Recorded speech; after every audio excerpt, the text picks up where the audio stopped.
اس پوشیدہ شے کو کہتے ہیں جسے آپ حواس خمسہ سے معلوم نہ کر سکیں، اپنی عقل سے نہ جان سکیں، بلکہ فقط کسی کے بتانے سے اس کے بارے میں ہمیں خبر ہو۔ حواس کہتے ہیں محسوس کرنے والا، محسوس کرنے والی اشیاء جو ہوتی ہیں ان کو حواس کہتے ہیں۔ خمسہ پانچ کو کہتے ہیں۔ تو پانچ ہمارے اعضاء ایسے ہوتے ہیں جن سے ہم کسی شے کا ادراک کرتے ہیں، محسوس کر لیتے ہیں۔ ایک ہے دیکھنے کی قوت، میں دیکھ کے آپ کو محسوس کر رہا ہوں۔ ایک ہے سننے کی قوت، میری آنکھیں بند ہیں، کسی دوست نے پیچھے سے آواز دی بتاؤ میں کون، میں کہوں گا فلاں، اب آنکھیں بند ہیں لیکن کان سے پہچان لے، نہیں پہچان لیا۔ ایک ہوتا ہے سونگنے کی قوت، آپ نے آنکھیں بند کی، کسی نے لیمو ناک کے قریب کیا، سونگو، لیمن کی خوشبو ہے، آپ نے کہا لیمو ہے، بتا دیتے نہیں بتا دیتے، حالانکہ آنکھیں بند ہیں، کیسے بتایا؟ سونگ کر۔ ایک چکھنے کی ہوتی ہے قوت، آنکھیں بند ہے، کسی نے کہا زبان باہر نکالو، زبان نکالی، اس نے مٹھی بھر کے نمک بھر دیا، وہ ہو کیا کر رہو، تو ہم زبان سے ذائقہ محسوس کیا، فوراً پہچان گئے نمک ہے، حالانکہ دیکھ نہیں رہے۔ اور ایک ہے چھو کر، کسی نے کہا آنکھیں بند کرو، آنکھیں بند کر لی، ہاتھ پہ لڈو رکھ دیا، ہم نے کہا ہاں لڈو ہے، سبحان اللہ، بسم اللہ الرحمن الرحیم، تو یہ ہم نے ہاتھ سے محسوس کر کے معلوم کر لیا نا، حالانکہ آنکھیں بند ہیں۔ تو پانچ ایسے اعضاء ہوتے ہیں جن سے ہم چیزوں کا ادراک کرتے ہیں، ان کا علم حاصل کرتے ہیں، دیکھ کر، سن کر، سونگ کر، چکھ کر، چھو کر۔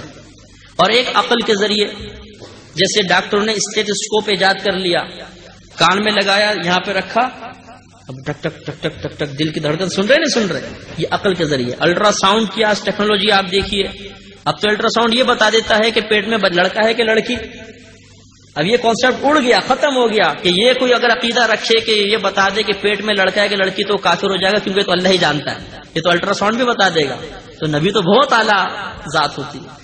تو یہ ہمارا الحمدللہ جو مسلمانوں کے نظریات ہیں، آج میڈیکل سائنس اس کو تسلیم کر رہی ہے، اس کو ثابت کر رہی ہے، لیکن بہرحال جو عقل کے ذریعے جانیں گے جس کو بھی غیب نہیں کہتے، خبر دینے سے معلوم ہو تو وہ غیب ہوتا ہے۔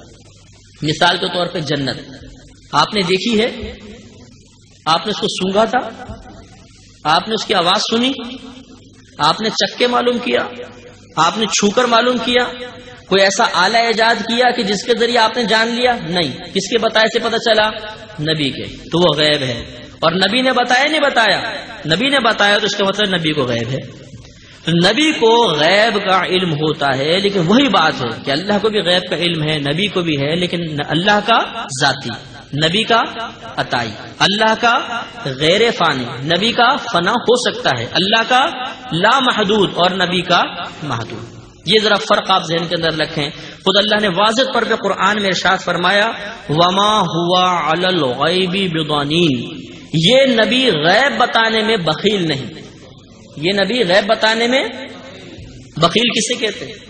کنجوس کسے کہتے ہیں؟ جس کے پاس نعمت ہو اور جس مقام پہ خرچ کرنے چاہیے اس مقام پہ خرچ نہ کرے، وہ بخیل ہے۔ تو اگر معاذ اللہ اللہ یہ فرماتا ہے کہ یہ نبی غیب بتانے میں بخیل ہے، تب بھی علم غیب کا ثبوت تو ہوتا ہے نا کہ علم غیب خرچ نہیں کرتے، اور یہاں اللہ کیا فرما رہا ہے؟ یہ نبی غیب بتانے میں بخیل نہیں، علم بھی ہے، دوسروں کو بھی عطا فرما رہا ہے۔ اب یہاں ایک اعتراض یا ایک وسوسہ پیدا ہوتا ہے کہ بھئی جب نبی کو بتا دیا گیا تو وہ منکشف ہو گیا نہیں ہو گیا؟ ظاہر ہو گیا نا، جب ظاہر ہو گیا تو غیب کہاں رہا؟ تو اب یہ کہنا کہ نبی کو علم غیب ہے، غیب تو اس وقت ہوتا جب پوشیدہ ہوتا، اب تو سامنے آ گیا تو غیب کہاں رہا؟ تو اگر یہ وسوسہ ذہن میں آئے تو فوراً پھر شیطان سے آپ سوال کر لیں کہ اللہ تعالیٰ کو علم غیب ہے کہ نہیں ہے؟ تو اللہ تعالیٰ سے کون سی شے پوشیدہ ہے؟ تو اگر شے کا منکشف ہو جانا، ظاہر ہو جانا، یہی غیب کا انکار ہے کہ یہ علم غیب نہیں رہا، یہ شے غیب نہیں رہی، تو پھر اللہ کے لیے بھی غیب ثابت نہیں ہو سکتا۔ تو یہاں یہ بات اچھی طرح یاد رکھیے کہ جب ہم اللہ کے لیے کہتے ہیں اللہ کو علم غیب ہے یا نبی کو علم غیب ہے، تو اس کا مطلب یہ ہوتا ہے کہ جو چیزیں ہمارے لیے غیب ہیں اس کا علم اللہ کو ہے، جو چیزیں ہمارے لیے غیب ہیں اس کا علم نبی کو ہے، نہ یہ کہ نبی سے وہ چیزیں غائب رہیں گی اور پھر اس کو علم آ جائے، یہ کیسے ہو سکتا ہے؟ علم کا تو مطلب ہوتا ہے ما بہل انکشاف، جس سے اشیاء منکشف ہو جاتی ہیں. تو جب علم آیا اور شے منکشف نہ ہو تو انکشاف کہاں پایا گیا؟ علم کی نفی ہو گئی بالکل ہی. تو اس لیے اگر ہم اللہ کی طرف غیب کی نسبت کرتے ہیں، نبی کی طرف کرتے ہیں، تو مراد ہم ہوتے ہیں کہ جو چیز ہمارے لیے غیب ہے وہ اللہ کو معلوم ہے، جو چیز نبی کو معلوم ہے، بعض امور وہ ہم سے غائب ہیں، نبی کو علم ہے. اور الحمدللہ آپ جنت کے بارے میں بہت کچھ جانتے ہیں، عذابات قبر کے بارے میں جانتے ہیں، دوزخ کے بارے میں، میدان محشر کے بارے میں. معلوم یہ ہوا کہ ہم میں سے بہت سے لوگ علم غیب جانتے ہیں. تو اللہ تعالیٰ نبیوں کو عطا فرماتا ہے، نبی اپنی امت کو عطا فرماتے ہیں، اور بعض علوم غیبیہ پر ہم مطلع ہوتے ہیں. لیکن یہاں پہ میں عقیدہ جو مسلمانوں کا ہے اور جو ذہن میں رکھنا چاہیے وہ بتا دیتا ہوں کہ یاد رکھیں جو کچھ قیامت تک ہوا، یعنی نبی پاک سے پہلے ہوا تھا اور قیامت تک ہونے والا تھا، یہ سب نبی کریم صلی اللہ علیہ وسلم کو بتا دیا گیا. جو نبی سے پہلے ہوا، جو قیامت تک ہونے والا تھا. ما کانا وما یکون، ما مانا ہوتا ہے جو، کانا ہو گیا، وما اور جو، یکون ہوگا. تو کانا وما یکون کہ جو ہو چکا اور جو ہوگا وہ سب نبی کو بتا دیا. لیکن کب تک کا؟ قیامت تک کا. یہ تو ہم مانتے ہیں کہ ٹوٹل جو چیز ہونی تھی ہو چکی، بتا دی. اب آیا معاملہ قیامت کے دن اور قیامت کے بعد کا معاملہ.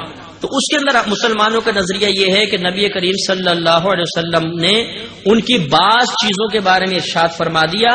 اب ٹوٹل معلومات ہیں یا نہیں، اس کا نہ اقرار کر سکتے ہیں نہ انکار کر سکتے ہیں، کیونکہ اس کے بارے میں احادیث خاموش ہیں. جیسے نبی پاک نے میدان محشر کی تفصیل بتائی، جنت میں یہ ہوگا، دوزخ میں یہ ہوگا، تو یہ بتا دی. اس پر تو ایمان لانا ضروری ہے کہ نبی پاک کو ان کا علم ہے.